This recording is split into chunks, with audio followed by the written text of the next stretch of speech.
ITMS 17 के 17 नगर निकाय जो नगर निगम हमारे हैं, इसमें आईटीएमएस 10 में स्मार्ट सिटी मिशन के अंतर्गत है तो बन चुका है या बन रहा है।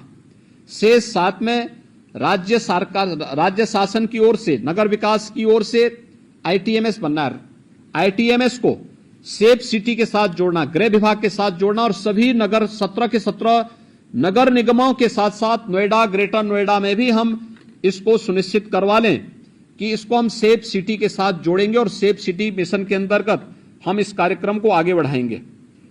हम जो सिटी के अंदर होर्डिंग लगाते हैं, बेतरतीब होर्डिंग बंद करवाइए। देखिए, स्मार्ट सिटी मिशन की एक शर्त है ये कि बेतरतीब होर्डिंग हटनी चाहिए और हमें हर हाल में इसको सुनिश्चित करना होगा। हर एक नगर निकाय के अंदर हम इसको सिस्टम के साथ जोड़ें। हम वहां पर इस बात को सुनिश्चित करें कि कहां पे हमारी होर्डिंग लगनी है, कहां पे हम लोग उसको स्क्रीन के साथ जोड़ सकते हैं, कहां पर हम उसको अन्य उसके साथ जोड़ सकते हैं, जिससे नगर के अंदर घुसते ही अच्छा दिखाई दे। कोई भी नगर निकाय ऐसा होना चाहिए जो आपका वहां की स्वच्छता ही वहां का पहला प्रतीक बन जाए। नगर निकाय के कार्यालय, वहां का भवन उस पूरे नगर निकाय के बारे में एक जानकारी दे सके, इसलिए उस पर ध्यान देना, उन वहां को जोड़ने वाली सड़कों को ठीक रखना, उसके सुंदरीकरण की प्लानिंग करना, उसको बेहतर तरीके से आगे बढ़ाना, जेब्रा क्रॉसिंग के निर्माण की कार्रवाई को सुनिश्चित करना है। पूरे स्टेट के अंदर हमें सुनिश्चित करें और खासतौर पर नगर निकाय के अंदर उससे जुड़े हुए अन्य मार्गों पर भी कि जो हमारे स्पीड ब्रेकर बनते हैं सड़कों पर, एक कमर तोड़ू न बनाए, एक टेबल टॉप स्पीड ब्रेकर बने। अगर कोई बीमार व्यक्ति है उसको भी परेशानी नहीं होगी, लेकिन साथ साथ हम अगर मार्किंग करते हैं वहां पर तो स्पीड अपने आप लिमिट हो जाती है। लेकिन जब वह कमर तोड़ू बनाते हैं तो कोई बीमार व्यक्ति जा रहा है उसके लिए बड़ा, या कोई बच्चा है, कोई गर्भवती महिला है, उसके लिए खतरनाक हो सकता है।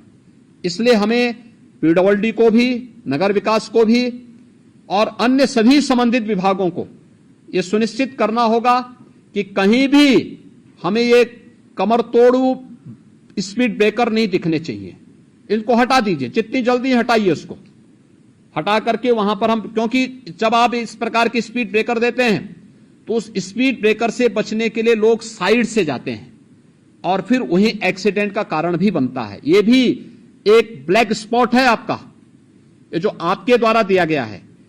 यानी ब्लैक स्पॉट केवल सड़क इंजीनियरिंग की खराब स्थिति का मुख्य कारण नहीं होता है, ब्लैक स्पॉट का कारण एक गलत स्पीड ब्रेकर भी होता है। इसलिए स्पीड ब्रेकर टेबल टॉप होने चाहिए, जिससे कोई भी व्यक्ति वहां जाए आसानी से, स्पीड कम करते हुए बहुत आसानी से उसको पार कर लेता है, और उस पर भी हमें ध्यान देना होगा। नगरीय क्षेत्रों में हमारी जो परिवहन की व्यवस्था है, सिटी बस सेवा है, इसको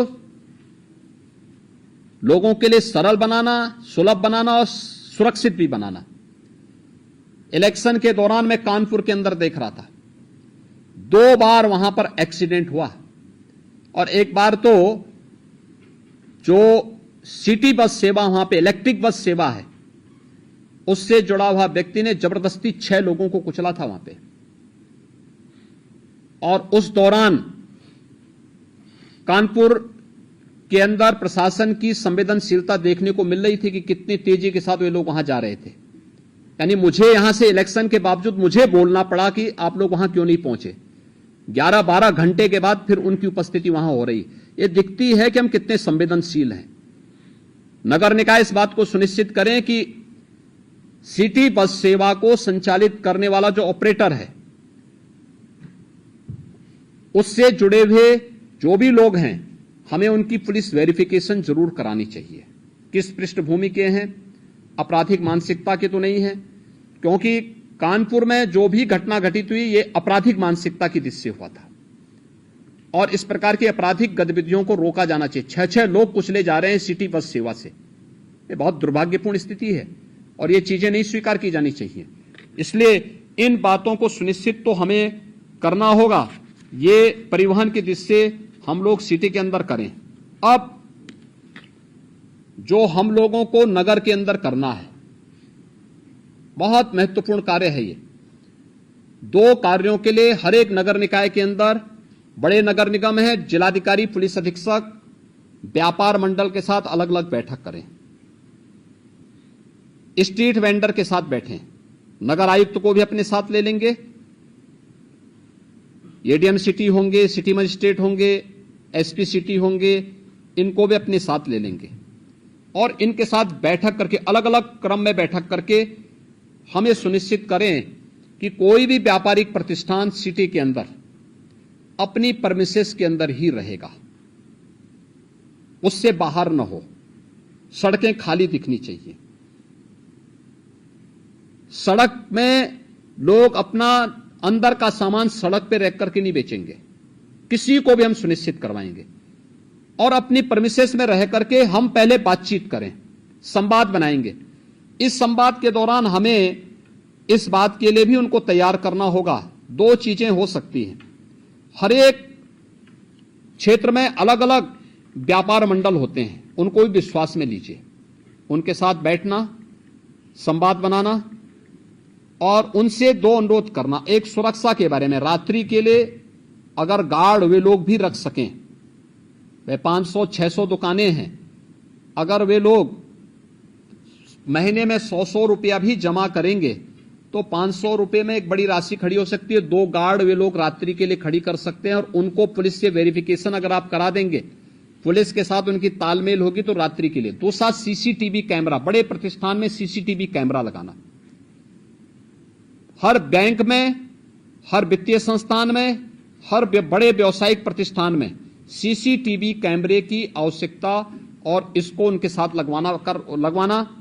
दूसरा, व्यापारिक गतिविधि अपने परमिसेस के अंदर ही होगा, बाहर सड़क पे नहीं। सड़क में सामान फेंक करके, फैला करके लोग जो बेचते हैं, इसको हर हाल में अगले 1 सप्ताह के अंदर हमें इसे समेटना होगा और वे अपने परमिसेस के अंदर करेंगे। पार्किंग की व्यवस्था सुनिश्चित करना हर एक जगह, सड़कों पर पार्किंग न हो। 2 व्हीलर, 4 व्हीलर या बसेज खड़ी करने की जो परंपरा है, इसको रोकें। कॉमन मैन को चलने के लिए सड़क आप दीजिए। दूसरा, स्ट्रीट वेंडर के साथ संवाद बनाना। जितने स्ट्रीट वेंडर हैं प्रदेश के अंदर, हमने लगभग 8 लाख स्ट्रीट वेंडर ऐसे हैं जिस स्ट्रीट वेंडर को हम लोगों ने पीएम स्वनिधि की योजना के अंतर्गत जोड़ा है। मेरा मानना है प्रदेश के अंदर स्ट्रीट वेंडर की संख्या लगभग 15 लाख से के आसपास है। ये सभी स्ट्रीट वेंडर के साथ बैठना, अलग अलग मार्केट में अलग अलग स्ट्रीट वेंडर का ग्रुप काम करता है। कोई रेलवे स्टेशन के पास करता है, कुछ बस स्टैंड के पास काम करता है, कोई अन्य जगह काम करता है। इस स्ट्रीट वेंडर के साथ भी बैठने की व्यवस्था करना और स्ट्रीट वेंडर के साथ बैठक करके इनके व्यवस्थित पुनर्वास को सुनिश्चित करना। मैंने पहले भी कहा था, हर एक स्ट्रीट वेंडर का रजिस्ट्रेशन आप सुनिश्चित करवा दीजिए। हर एक स्ट्रीट वेंडर का अगर रजिस्ट्रेशन है तो उसका व्यवस्थित पुनर्वास भी करना।